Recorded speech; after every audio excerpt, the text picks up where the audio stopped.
Hey, what's going on, everybody? What's going on? I hope you guys are doing well. My name is Dr. Boyce Watkins, and I want to say welcome, welcome, welcome to Pillow Talk with Dr. Boyce and Dr. Alicia Watkins. My name is Dr. Boyce Watkins, and I'm here with my lovely wife, Dr. Alicia Watkins. She's the one who's shuffling papers in the background, as if nobody can hear it on the other side.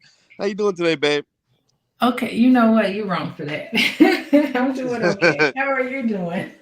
I'm doing How good. are you feeling for real? You feeling okay? I'm a little sad. We had Yeah. some stuff going on in our family, some health issues, and working through that. Okay. Working through that. All right. Okay. Yeah. Hey, Just Shirley checking Smith. in. Well, Shirley Smith is here. Shirley Smith is first, and I also see my name is Corey. B1 to you too, brother. Shout out the city that you guys are from. Let us know what city you're from, and also give us a yes. Let us know if you can hear us. Give us a yes if you can hear us. Okay.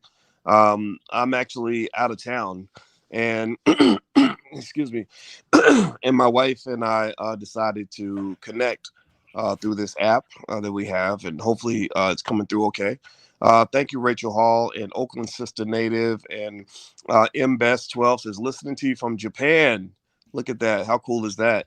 Let's see, Rudy Dolomite. That's a great name. Is out of Milwaukee. I don't know if that's his real name. Rudy, is your real name Dolomite, or you just being funny? Either way, that's a great name. No one has a real name, last name of Dolomite.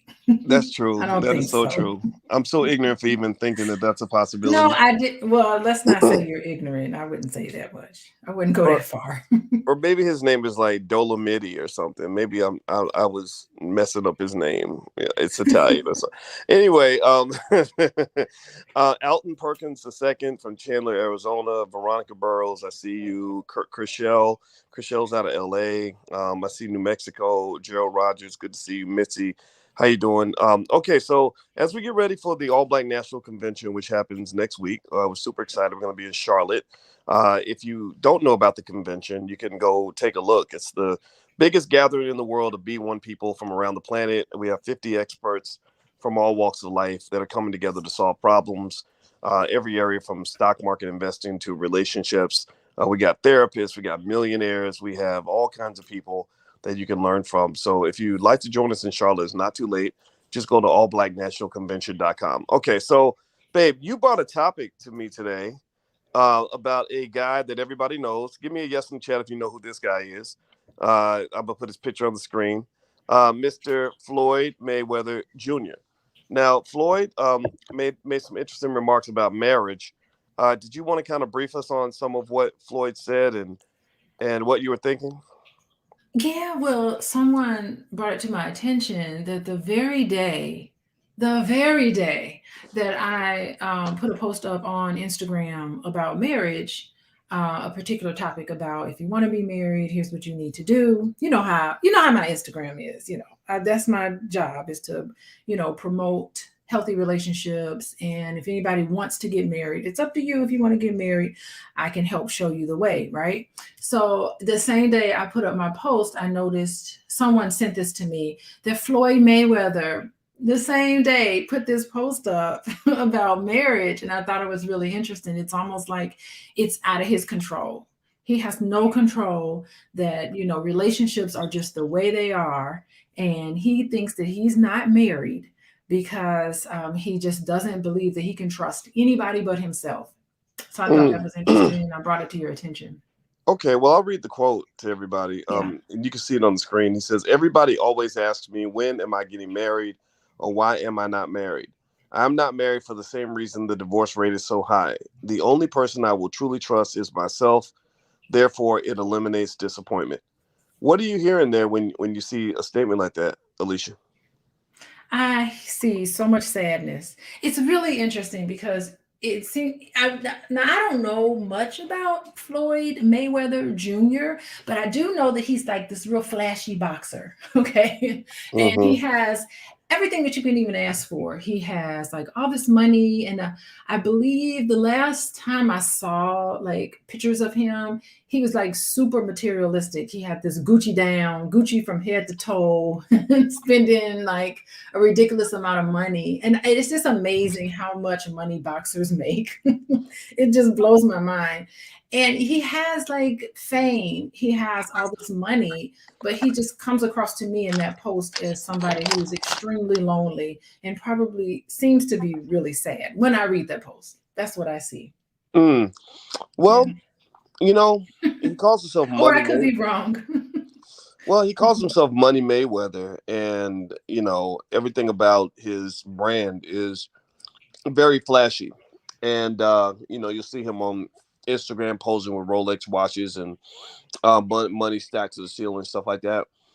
And I think that makes me kind of wonder if you're being flashy with your money like that, and you're in a kind of a shady sport like boxing.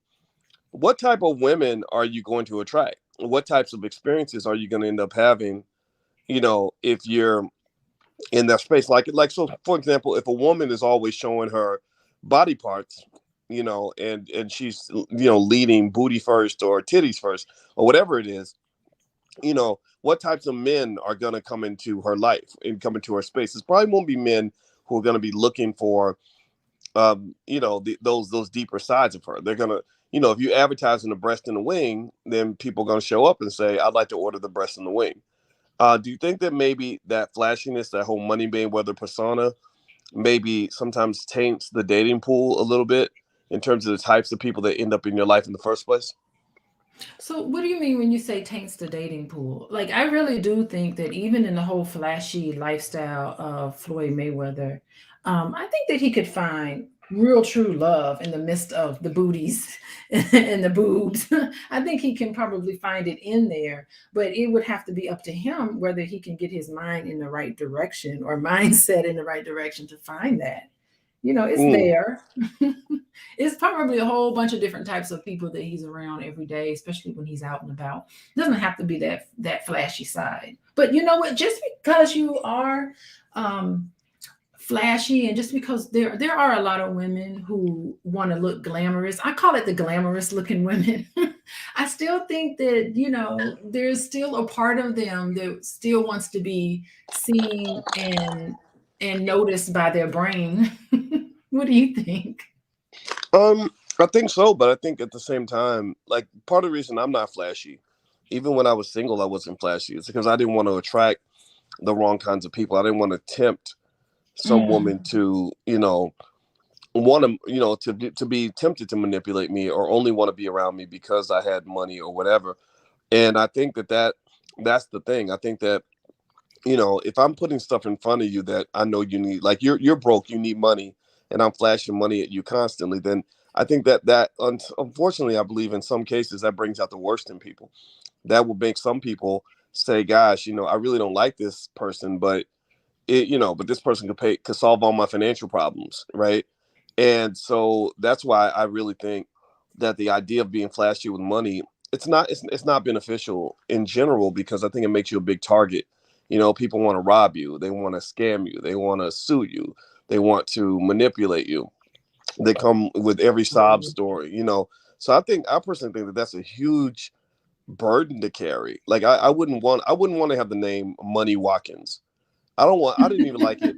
And one time I had a conversation with Tyler Perry back in 2014, and that same week one of those Hollywood magazines, Hollywood Reporter or something, they announced that he was the highest paid person in Hollywood, that he made over $100 million a year.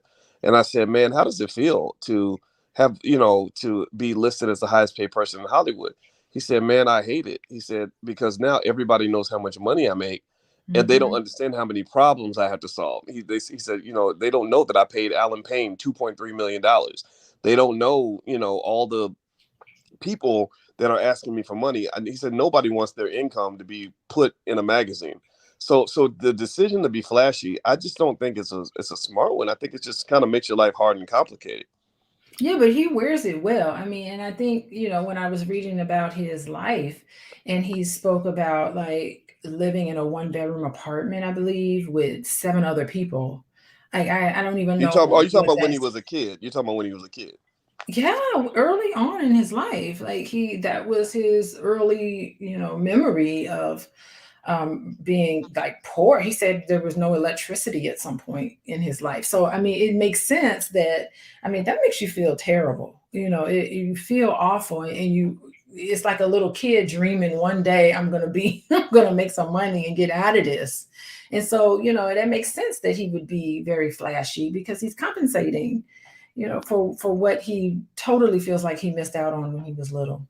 Mm. So you feel like he maybe that financial trauma of growing up in poverty led to his extravagant behavior as an adult. Like this, I've solved this important financial problem in my life, and now money ain't nothing but a thing. So I kind of spend my life celebrating the money, and unfortunately, it seems like that leads to a tough existence because you're not able to get to the things in life that are more important than money because that need and that desire to fulfill that very base level necessity has become obsessive to you. You know, I don't I'm know. What do you wondering, think? yeah, I'm wondering if it has, yeah, I think you're absolutely right. And I'm wondering if it has more to do with his self-worth or lack therefore, because if you feel like I don't have anything, then I am nobody. I'm a Mm, nobody. I don't have anything. I have nothing to show for anything. And it seems like he kind of bounced around in early years. I don't know what that did to him in terms of attachment. Who does he feel like he can trust? I mean, it makes sense that he would have some trust issues, because early on in his life, the person, who should have been there for him, his mom and his dad, a person he can look up to and have a stable, healthy, secure relationship with, they weren't available for him. His father served time in prison. His father did, it seemed like to me his father took an interest in him, but somehow that got disrupted because he spent time in prison. Didn't seem like his mom, he spent a lot of time with his grandmother. So maybe there were some issues going on with his mother. So, I mean, that makes sense that, those really important attachments were suddenly broken when you're little, and then you definitely internalize that there's something wrong with me. Why aren't my parents here for me when I need them? I got my grandma, which is a great substitute, but a substitute nonetheless. And so I'm wondering how what kind of sense he makes of that at an early age, and the pain that comes from that. That's very painful. Can you imagine being not having money and having a mother? Did she have a substance abuse issue? Did you say, Boyce? um, Is that what I you think read? I could have sworn that I read that, and I know he had an auntie that Well, died of maybe. AIDS. I know he had an Okay. auntie that died of AIDS, and I know that his if I'm not mistaken, I could have sworn that that's what I read, and that also his father allegedly dealt drugs back in the day and did some time in prison. So he went through a lot. Oh, There's stories of having used heroin needles in his front yard and things like that. And it sounds like and so what I really see. So here's the thing, right? First off, I want to say that I don't get mad at anybody who just simply says, marriage isn't for me. I don't want to do it. yeah. Oh, I yeah. think that's everybody's right, and I don't think there should be a stigma attached to that. But I think at the same time, and I can also understand the concern. This man's went out and he has made. I mean, he's made a boatload of money. I mean, if you look at his lifetime earnings, Floyd Mayweather has made. Well, it says almost $1 billion, but I think that's in one decade. I think overall, his total pay per view tickets that he sold was like 1.7 billion. So he blew away people like Mike Tyson and many others. So Mayweather was just a money machine in terms of his ability to generate income. And and so when you get married and you think about marriage as a legal contract, there's a lot at risk, for a guy like him to get married. And remember, he's had a history of having some rough relationship experiences. I think there was a domestic violence charge in some situation that happened. And so you almost wonder if being married would be something that he could do based on the life he has now. You're a world famous boxer. Women throw their feet at you, or women are falling to your feet. You got all the money that you want. You grew up kind of in a space where it was hard to trust other people. You never saw a healthy Mhm. marriage growing up, at least not that I know of. Um, it almost is like it would be expected. Almost. I mean, what do you think? Yeah, I mean, it makes sense that he would say, I don't want to trust anybody. Why am I going to put myself out there and try to get hurt like that? I mean, so that tells you he is still carrying that pain from early on. And but I think that, like, I also wonder if, in some sense, does he feel like he trusts himself to pick the right person? Sometimes you just kind of question because he had a couple of failed relationships, and I don't know what all he went through in terms of his feelings about those failed relationships, and so I start to think maybe he just doesn't trust himself enough to pick the right person. He's like, I can't trust myself. I'm picking these people, and these relationships are falling apart. And I think you said there were some issues with his daughter, and so that tells you about the environment that Yeah. she grew up in. And so he just wants to protect himself. And I think that that's, I mean, I understand it. I have way more compassion and for people who go through things like that. And when he's ready and when the right person comes along that can make him feel more comfortable, maybe it will happen for him. But right now, he has determined that no one can be trusted. The only person that he can trust is himself, and so that's how life is going to be for him. Yeah, by the way, everybody, Mhm. you're listening to Pillow Talk with Dr. Boyce and Dr. Alicia Watkins. My name's Dr. Boyce Watkins, and I'm a finance professor. My wife, Dr. Alicia, is a licensed therapist and a full professor of social work.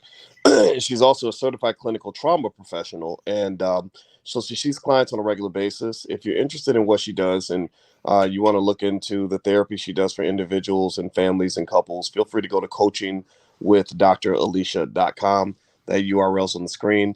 And I want to remind everybody that this week, the All Black National Convention is happening in Charlotte, North Carolina. That is the premier gathering of people all around the world who believe in Black wealth, Black family, Black intelligence, and everything else. If you'd like to join us in Charlotte, feel free to go to allblacknationalconvention.com. We also have virtual passes as well. So if you want to learn, connect, grow, be a part of speed dating, we have spades tournaments. We also have lots and lots of things that you will learn at the convention.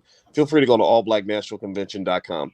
All right, so let's go back to the issue at hand. So you mentioned Floyd Mayweather's daughter, and here's what I think is food for thought, right? Like I don't think that any of us has the right to judge Floyd Mayweather's position on marriage. I Mhm. understand it Oh, for because sure. Hmm. yeah, when you have a lot of money, you got assets to protect. When you've been traumatized and hurt and disappointed, you worry about that. And then remember, Floyd has had some tough situations with previous girlfriends, or what, I don't know if they were ex-wives, girlfriends, or whatever the case may be, but he had some issues, right? Some that led to almost possible jail time.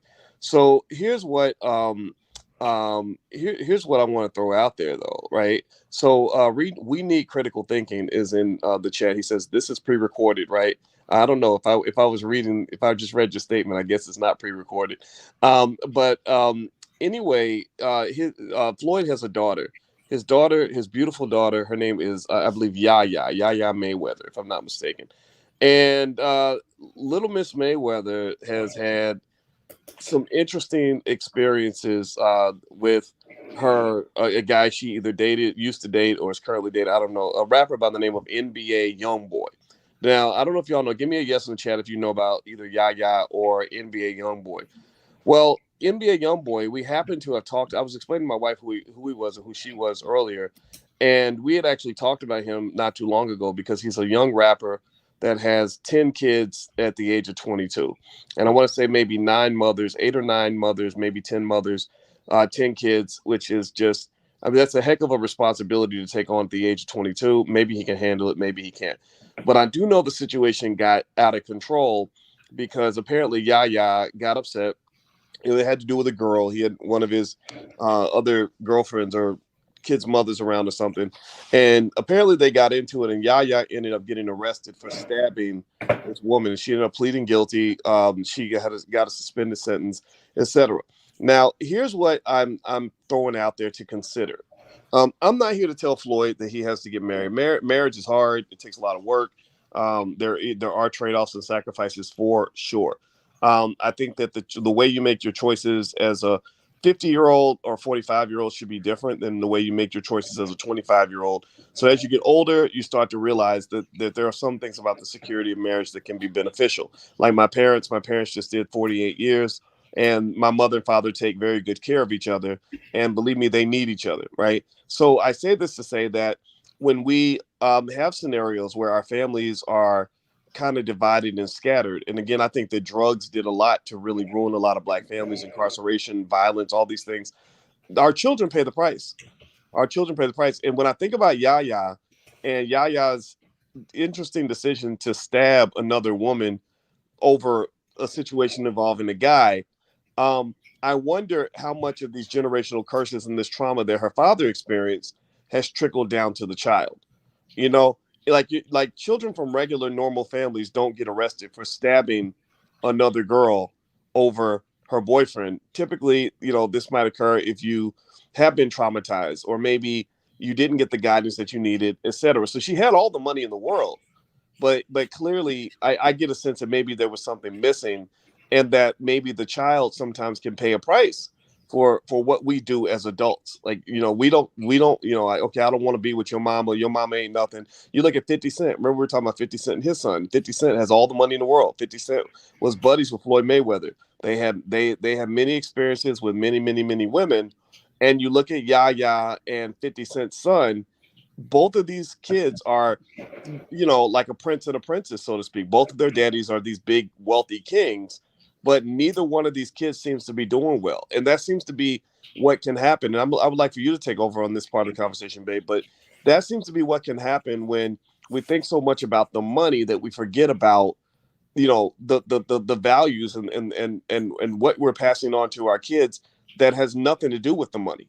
What do you think? Yeah, I mean, it just puts me in the mindset of you can't give to anybody what you don't have.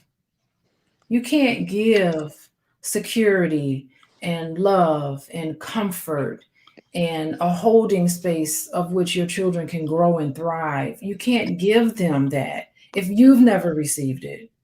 So if you grew up in chaos and being bounced around and moved around everywhere, unless there's some intervention there, because it's not, of course, you're not determined by your past, but you do have to work on things.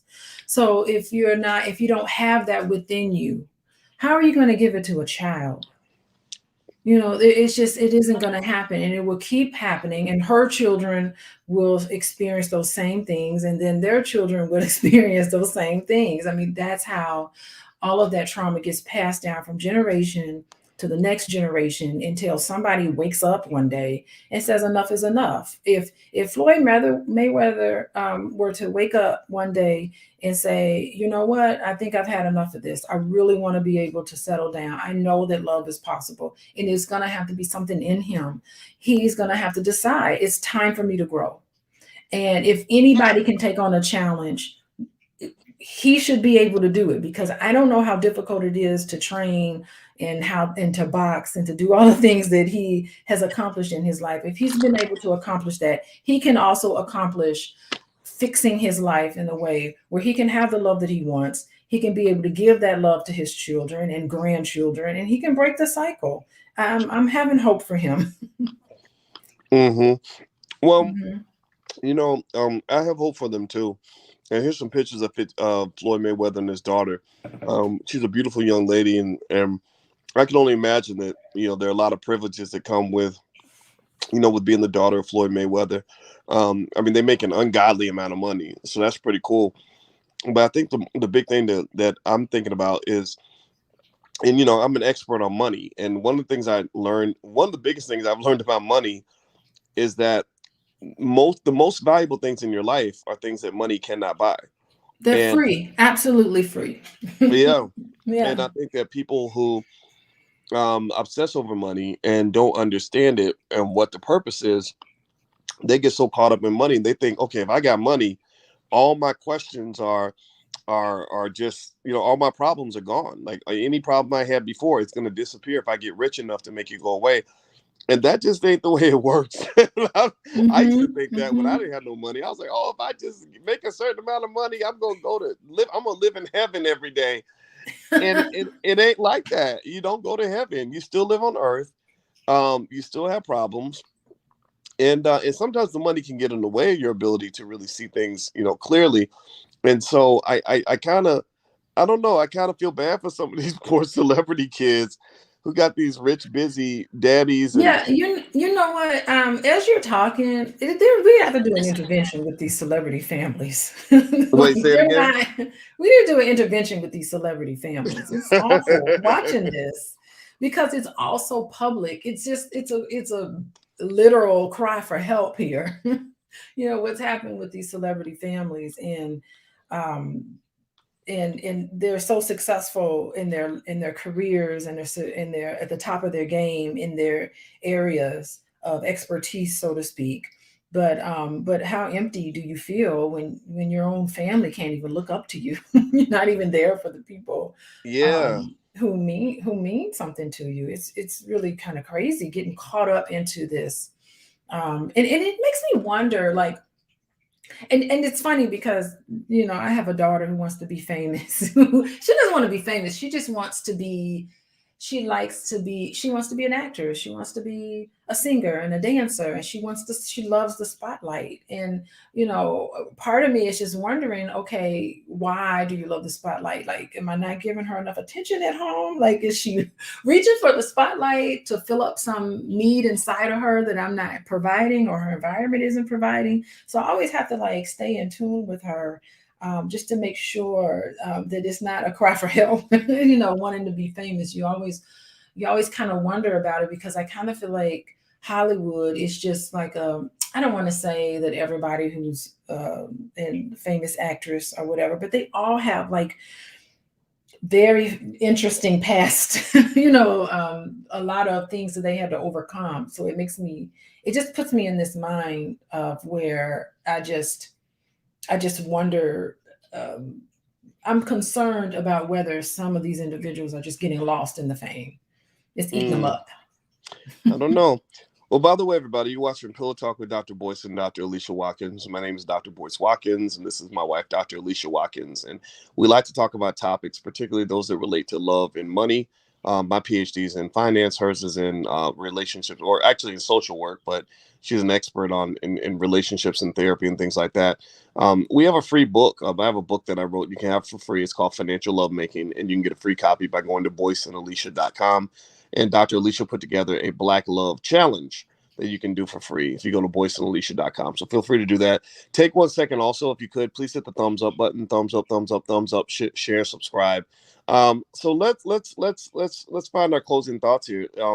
So here's one thing I've seen consistently is some valid points are made about this sort of gold digging culture that does exist within boxing and or within entertainment. And so a lot of I've seen a lot of men who have big money sort of have this concern that when they get out there and they're famous and they're making a lot of money, you attract people that just want to be around you for the money, or just want to be around you because you're famous. And I've seen that. I know a few celebrities, and it gets kind of ridiculous. And I'll never forget sitting next to Al Sharpton years ago for hours and hours. Believe it or not, Al Sharpton is. I disagree with him politically, but he's one of the smartest people I've ever met. He remembers everybody's name. He remembers all these facts and information. He has the best stories I've ever heard in my life, like because he knows everybody, right? So he'll be like, I was in a bar and Michael Jordan comes in, but then Chris Brown was sitting across at the other table. And then after that, I saw Denzel got up and said, blah, blah, blah, blah, blah. Like he tells stories like that. And it's really entertaining, right? And when we were talking, I remember one time he was telling me about what it's like to be a famous celebrity man. And one thing that he said, he was talking about women. And it was almost like he was giving me fatherly advice or something. He said, women get around power. And he said, it's like a drug. He said, for some women, they just get high when they feel like you're just this rich, powerful man. And I remember just thinking, wow, I didn't know that, because I was not rich or famous or any of those things. So I just kind of was listening, but but I can imagine that it just affects, what's attracted to you, who's around you, and all that, right? But and then someone else in the chat mentioned that women have changed over time, and marriages is tougher because of that. But also remember, men have changed too. You know, I think that we as men, if we're going to talk about what women are doing differently and why women do this and why women do that, my question to the men would be, what are we doing as men that maybe we don't, that we need to do better at, right? Are we showing up the way we're supposed to show up? Are we being the kinds of men we need to be, or are we just complaining about the women? And that was my whole beef with the manosphere. Was like, I was like, okay, y'all can't sit around here and just complain about women because y'all sound kind of bitchy right now. Like, if you're going to complain about women, that's fine. I get that. I understand it's very frustrating. But if you can't challenge yourself as a man to talk about what we as men have done, and when you talk about the worst of us in terms of whether it's disrespecting our women or not being there for our women or not following through the way we're supposed to, you're just participating in the gender war, and I don't think that's healthy for anybody, right? So what are your thoughts on that? Yeah, I mean, I think for anybody who wants to be in a relationship, I think that you can't help but to pick the right person. Like, you always wonder, is this the right person for me? Yes, it is. It is the right person, because how could you not pick the right person? You pick very perfect person for you, because there's so many lessons that you need to learn through that relationship. And it doesn't mean that all marriages, it doesn't mean all marriages will are guaranteed to last. Okay, it doesn't mean that. It doesn't mean that all relationships are guaranteed to be there forever. It just means that this is where you need to be in this moment, because there's some lessons you need to learn from this person. And I think it's beautiful to find love and to find somebody that you want to be with forever.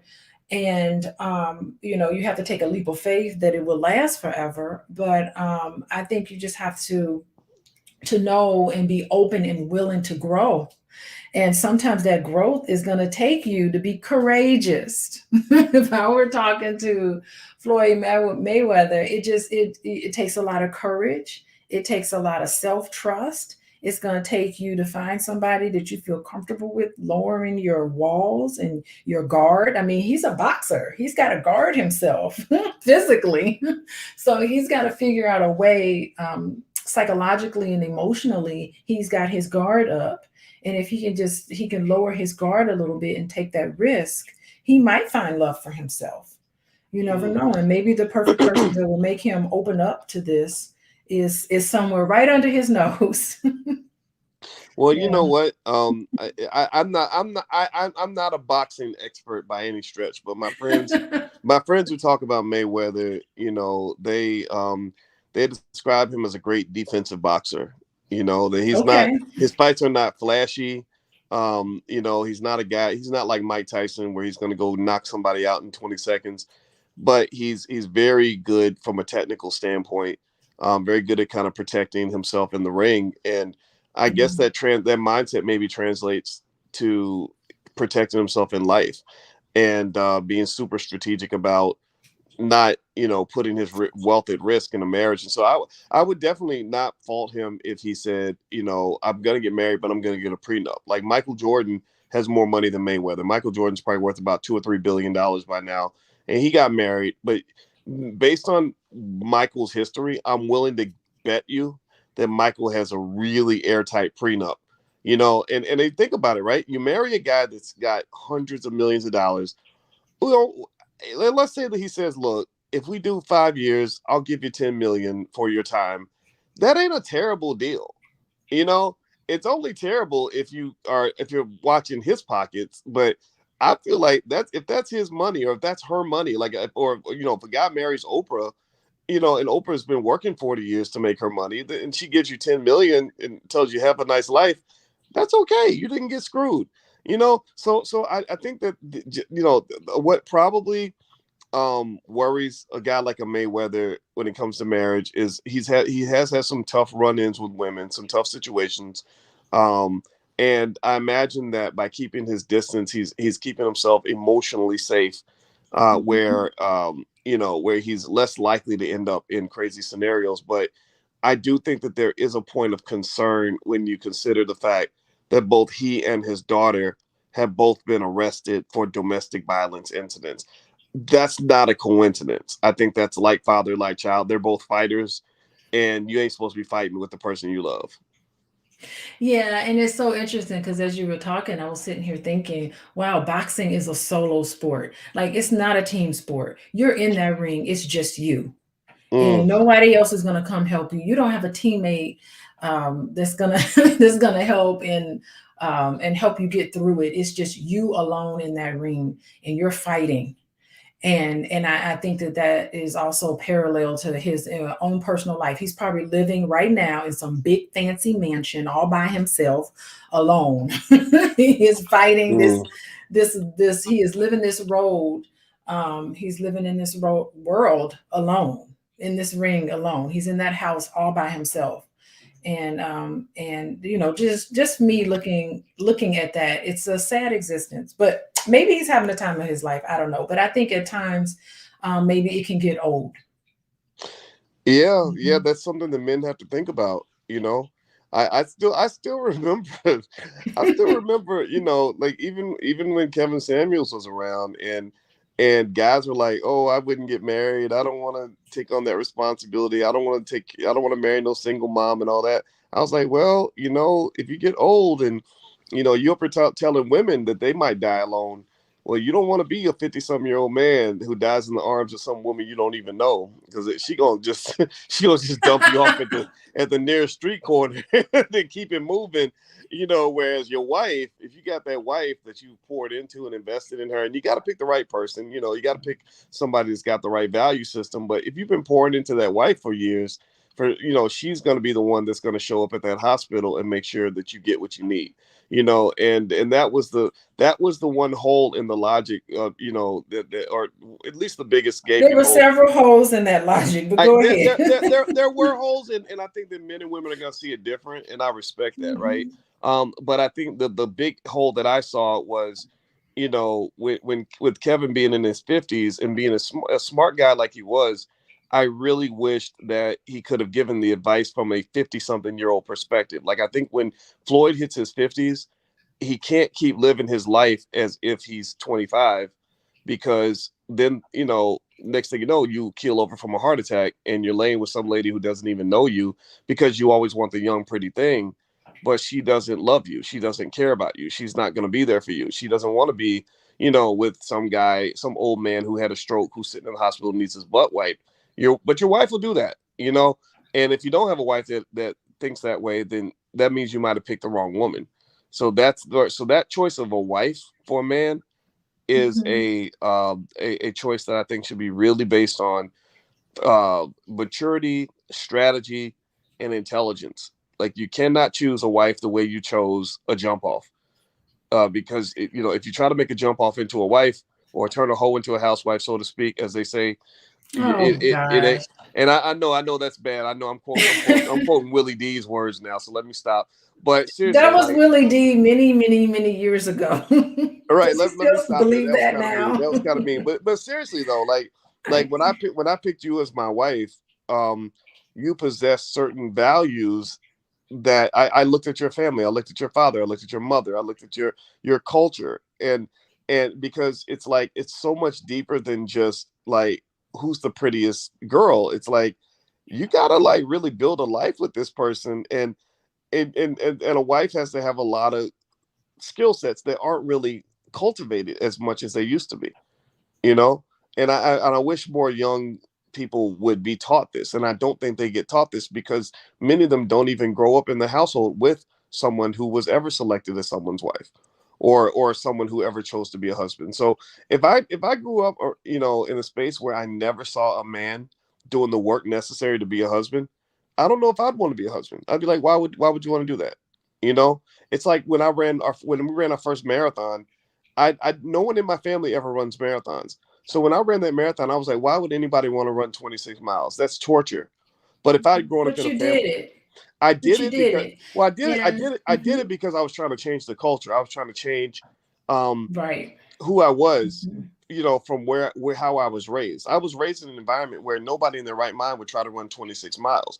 But if I had been raised in a family where everybody did it, I would probably think that that's normal. You pay the price so you can get the reward at the end, right? So marriage is a marathon. And I can understand when people say, why would I want to do that? Well, it's probably because you've never Mhm. seen it. And because you've never seen it, you've never seen the benefits of it. You only see the work. I have a okay. I'm gonna change my tune a little bit. I think that Floyd Mayweather, on some level, put that post up because I think he's convincing himself of something. I think he knows. He knows that if he is willing to do the work on himself, and if he is willing to trust himself, because he said all I can truly trust is himself. So if he can trust, I think deep down inside he knows that he can trust himself at some point where he doesn't have that level of disappointment, where he can find someone to marry. I think that maybe he put that post up there because he was trying to convince himself of something that he knows deep down inside that he wants.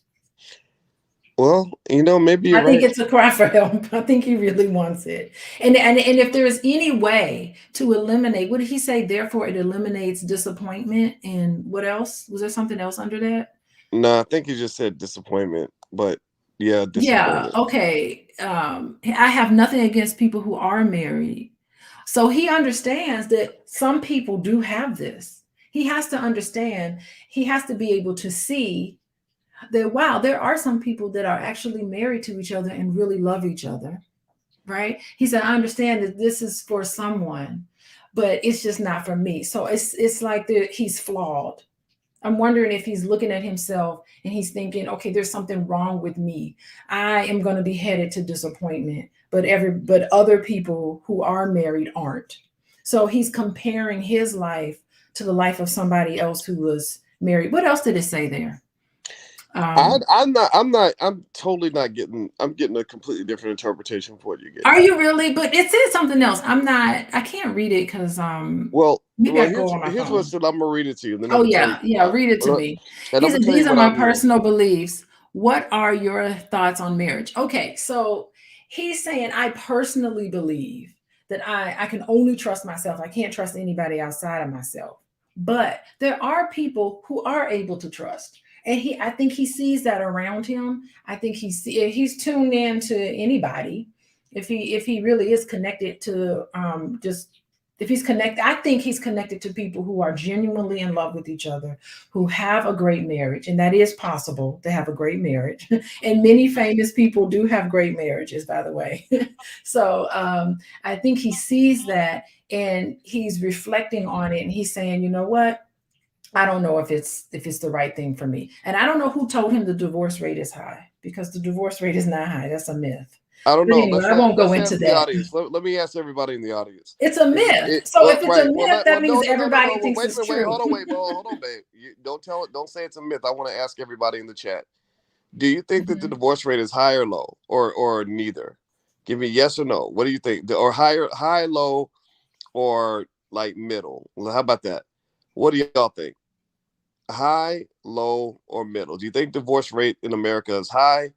Do you think the divorce rate in America is low, or do you think it's right in the middle? Okay, Forrest says high. Lily says Yeah. high. Shamika Mhm. says high. Princess says middle. Diane Mhm. Bibby high. Um, Willetta divorce rates high. Facebook user says middle. Forrest Riley says 75% divorce rate. Or It's not 75%.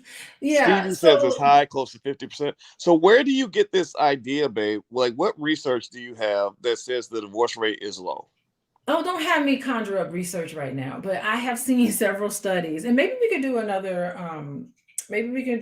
pillow talk on the real divorce rate because it is Because not that almost high. everybody I know, like most of our friends are divorced.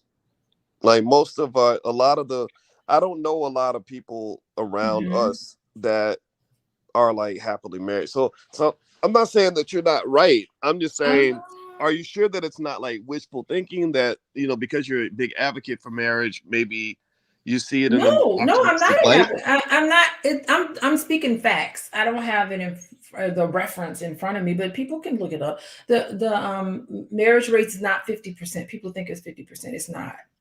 There's Hmm. problems with those marriage rates because they take into consideration um, when they say divorce rates. They also take in. You know what they do? They look at they also look at if a spouse has died. They also look at widows. They also look at um, other factors. The divorce rate. Yeah. So they also look at widows. I don't know why someone else would not want to be married, but I have to look at that study. I don't have it in front of me, and it's honestly it's too late for me to even look it up right now. But yeah. So I'll come back with some more information on that. But the divorce rate is not 50%. It's honestly less than that. And I talked about it when I was live on Instagram. I spoke about it because I had the information right in front of me, and we verified it and we checked. And then I went live on Instagram again, and the Jazz who I went live on was like, "Yes, I looked it up, and you're so right. Divorce rates are really low right now. They're very low. Now, mind you, marriage rates are low too." But so people right now are getting married and they're staying married much longer than you would think. So. Okay. So let me Mhm. tell you, I was doing some Google searching while you were speaking about that. And Mhm. what I found here, the first thing that came up on memphisdivorce.com is they said in 2022, expect the divorce rate to be at least 44.2%. This is based on a marriage rate of 6.1 per thousand people and a divorce rate of Mhm. 2.7 people per thousand. They list the leading causes of divorce as conflict, arguing, Mhm. Yeah. irretrievable breakdown of the relationship, lack of commitment, infidelity, and lack of physical intimacy. Uh, Yeah, I would add money issues in there too, but maybe that's a byproduct of all those other things. Yeah, so those are there's hard reasons why people get married, there's soft reasons. I mean, why people get divorced, there's soft reasons, which is like we're just not getting along, but hard reasons is, affairs and infidelity and stuff like that. So there's a bunch of different reasons. I have another book called it's called Should We Stay Together? And it's a whole book on divorce, but it's actually a book on marriage. And in there, they have the real divorce rate in there too. So I have to retrieve the book and get back to everybody. It's just too late for me to think about it mm, right now. But I think the marriage divorce rates is almost I've seen numbers at 30%, 25, 30% divorce rate. So that's 75% of marriages that make it, 70% of marriages that last. mhm. Um, Mhm. what Carolyn Moore says is simple. He's a hoe. He's not that changes women like he changes cars and trucks and socks. What? Yep. That that's an interesting Hmm. thing, right? Like, how does a guy like that get married when you're this famous boxer and you have an endless supply of women that will do all the great things you want in your life, including give give you companionship whenever you want, give you great conversation, travel with you around the world, and have sex with How you? so? No, I'm just saying, like, what? How? How can they give you compare? So if he is, here's the thing. This is the loneliness of it. If you just have women coming in and out of your life, how are you ever known by somebody? How is somebody ever going to see you and know you? Well, what if he You, has a you're woman? you're invisible. You're invisible to this person. Well, I'm gonna say this though, babe. It seems like there's a lot of scenarios though where there are guys who have relationships with maybe like a certain group collective of women that they see on a regular basis for a very long period of time who really get to know them, but the man just says, "I don't ever want to marry you," and the woman says, "Okay," and then Where's they the just continue. intimacy? Is there a substitute for marriage? Is there the type of intimacy you have in a marriage? It compares to no other. Right? Okay. You can't get that type of intimacy in any other type of relationship. Maybe parent child, but then even at that, no, there's boundaries there, right? So it's different. A marriage is something different, and only people who are married understand this. If you've never been married, it's hard for you to understand. But there's a deep level of intimacy that compares to none. Okay. Like I know you, boys. I know you. You do, you do, right? And that there is a lot of convenience there and a lot of benefit there, right? Um, and the thing is, marriage is something I always wanted to do under the right circumstances because I take pride in being the head of a household. I take pride in being someone's husband. I take pride in knowing that I'm part of the institution called a family, right? I'm not, the old man in the club trying to still keep it, be young and hip, like I get to behave like a grown up, and be a dad. I like that. I like those things, right? And I think though it's like sometimes we forget to talk about that trade-off though, where there are states of the world where that are a little more fun, where you can do what you want. Nobody tells you how to live your life. Nobody tells you what to do. And I think that I've seen a lot of men who also feel resistance to that. Women too, who kind of feel Mm-hmm. like, why should any adult be allowed to tell me how to live my life and what I can do with my body and what I can do with my time? Like women, use that term all the time. So it's kind of like in this world, the reality I think is if a man has a certain amount of money, there are relationships he can structure in a way that allows him to have whatever autonomy he wishes to have. And it's kind of tough though, because then what happens though is that if something goes wrong, like when somebody gets sick and goes to the hospital or whatever, you find out real quick that you ain't married and the hospital does not treat you like you're his wife or treat you like you're her husband. They don't Well, care how long marriage you've is been more together. than just a legal. It's more than just you're talking about the legal aspect of Well, I'm marriage. talking about the legal Mm-hmm. aspect, but the legal is important, I think, because we forget about that. Mm-hmm. Like I'll give you one example. Martin Luther King. There was a lady who came on the podcast who was 90 something years old, and she said that she was Martin Luther King's girlfriend, basically a side chick for many years, and she loved him dearly, and she knew him better than Coretta did. And when he got shot, she was right there, and she wanted to crawl into the ambulance with him, but because she was not his wife, she got none of the respect of a spouse. And literally until her dying day, all the way up into her 90s, she was going around telling anybody that would listen her story about how she was madly in love with Martin Luther King. But nobody knows this lady. Everybody knows Coretta. So there is something Mm-hmm. that does kind of occur when someone is coronated as your spouse. It's a different level of They had connectivity. children together and they built a Right. bunch of stuff together, and so Yeah. yeah, it just becomes I don't know. I mean, I don't know this lady. I don't know how truthful some of that is, but I mean, you never know what really happened. But the thing I mean, yeah, I mean, it's going to force you to grow. I mean, getting married requires you to grow, and you can't do childish things. You can't do these. You can't do some of the things. Now, it all depends on the terms of your marriage. I don't know what people decide on when they get married, but there is a trade-off. There's a sacrifice I had to make, and I think it's been worth it. If you're quite honest, Boyce, you've been worth all the sacrifice. I had to tell all the men to Hmm. go away. Well, I I was with appreciate one it, person. I and had you're to get you're rid of my men. you're well worth it too. I also think that like in general, so that people can just make the best decision that works for them. I think that where a lot of education has to occur is in terms of people understanding when they're young how to even develop a family. Like I think the term Planned Parenthood needs to be co-opted so that people, will kind of learn like the downfall of like splattering babies, mamas all around the country or having four baby daddies, none of whom are actually helping you accomplish anything except make another baby. I think that like when I look at our life, for example, there are a lot of things that are easy to do as a team that are very hard to do as an individual. You and I, we have to work together to manage the kids. We have to work together to solve problems. We have to work together to do things financially. We've been able to acquire real estate together and do business together.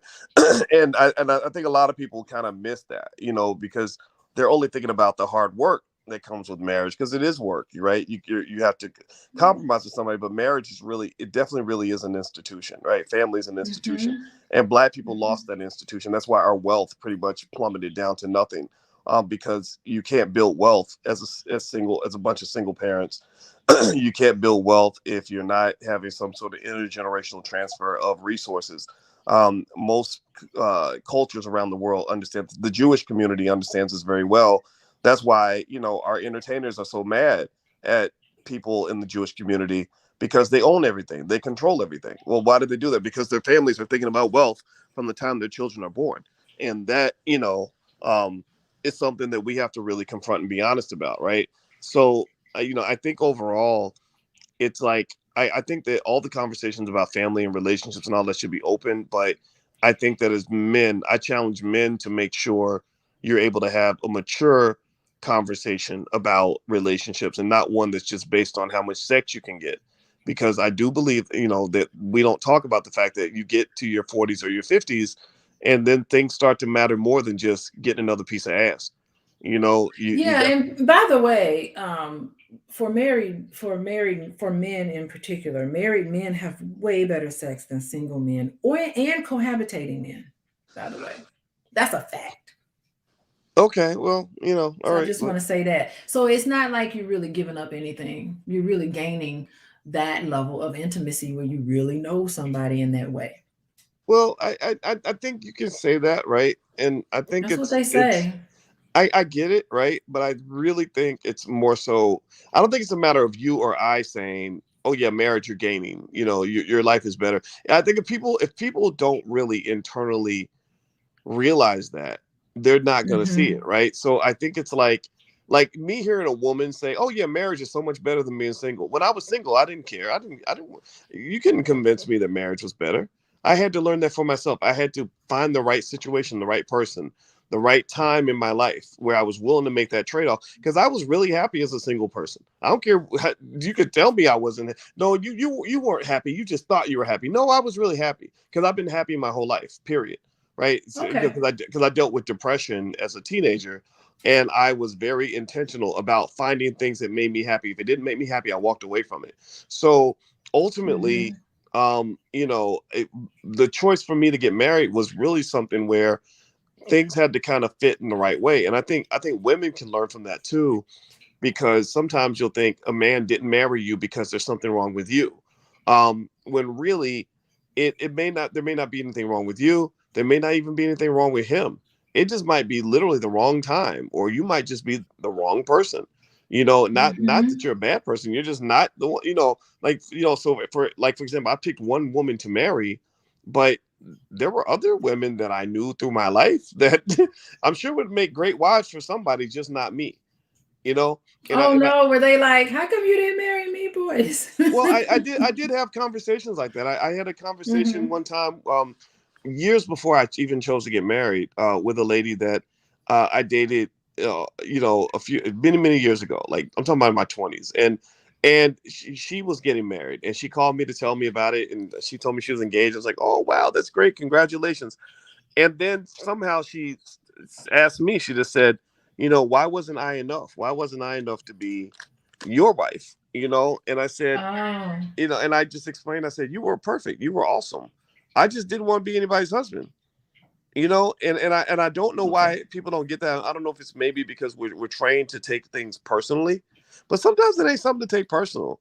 Sometimes it's just, you're just not the fit, or it just ain't the time, you Yeah, know? I think I know what you mean because I think I've dated guys and where I just be like, there's no way I'm marrying this man. Like I can tell you right now, he ain't the one for me, you know. So Yeah. yeah, yeah, he's just fun for now, but that's about it.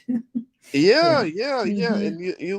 And it doesn't make somebody, worthless. It just means you're not a It's fit just for not the the one. right. You're not a fit for that person at that time, but you might be a great Mhm. spouse for somebody else. So I think that entering relationships with that intentionality to determine, are we the right fit for me to get the things that I want from this situation? I think that's important. I also think people need to study. Like, I think we need a more intelligent community where people, where you learn how to do the things that you want to accomplish. So if your goal is to be somebody's spouse, then carry yourself like a spouse. Don't go competing with don't go trying to compete with the women who are not trying to be nobody's spouse. Like there's levels to this, right? Like I just, at least where I come from, a woman who's built to be your wife carries herself in a certain way that that maybe other women might not. And I think that gets kind of lost because we live in this weird age of where people just sort of feel like attention is this currency that is always valuable no matter how you get it. And that's just simply not true, but I gained a lot from like reading books. I read books about women. I would listen to what women said to each other in terms of like what they liked and what they didn't like and what was of interest to them and in a man. And that really helped me a lot in terms of um just doing that basic thing of like, it's just like in sales and business. If you want your customer to buy something from you, you figure out what they need and then you offer it to them. Well, Then but you the don't even thing have to make is, a Boyce, sale. I mean, I see that. I think there's something admirable about studying women at the same, in terms of dating. But also, I think in terms of dating, you do need to know yourself. You need to study yourself too. And I think you've done a good job studying who you are, and I mean, just living in who you are and doing all the things, doing all the boy stuff. That's how you find the. That's how you find the women for you. Not necessarily studying women, it's studying you. It's know thyself, and then therefore, there you go. You find yourself, you'll find the person for you. Right on, right on. Mm-hmm, All right. mm-hmm. So, you know what? I think that's a good note for us to close out our conversation for tonight. I have really enjoyed talking to all of you, and I've enjoyed talking to you too, babe. And in case you just came in, you were listening to Pillow Talk with Dr. Boyce and Dr. Alicia Watkins. My name is Dr. Boyce Watkins, and this is my wife, Dr. Alicia Watkins. And if you want to learn more about what Alicia does, she's been seeing clients for many, many years. Her website is up right on the screen. It's coaching with dralicia.com. So you can feel free, and you can also follow her at Coaching with Dr. Alicia. And also next week, we're going to be at the All Black National Convention in Charlotte, North Carolina. That is the premier gathering of all people around the world who believe in Black wealth, Black love. If you believe in Black intelligence and Black excellence, this is the place for you. We have over 47 experts from around the world, millionaires and billionaires, therapists, medical doctors, all kinds of people that can guide us to living better lives with our families and with our children, and just being your best self, right? So if you want to learn and connect and have fun, then join us. Go to allblacknationalconvention.com. If you can't make it to Charlotte in person, there are virtual tickets as well, so you can join the virtual chat. There's tons of people in there as well. We're going to have mixers in that space also. We want to encourage you to build the life you want by being around the people who think like you. So the convention starts, it's October 28th through the 30th in Charlotte, North Carolina. We hope you all will join us. We work very hard all year round to put this together. So I cannot wait to see all of you, and I hope you'll come up and shake my hand and Alicia's hand at the convention. So thank you all for listening. If you could, please hit the thumbs up button, thumbs up, thumbs up, thumbs up, share, subscribe, and we will see you soon. So take care, everybody. Have a good night. Talk to you later. Peace.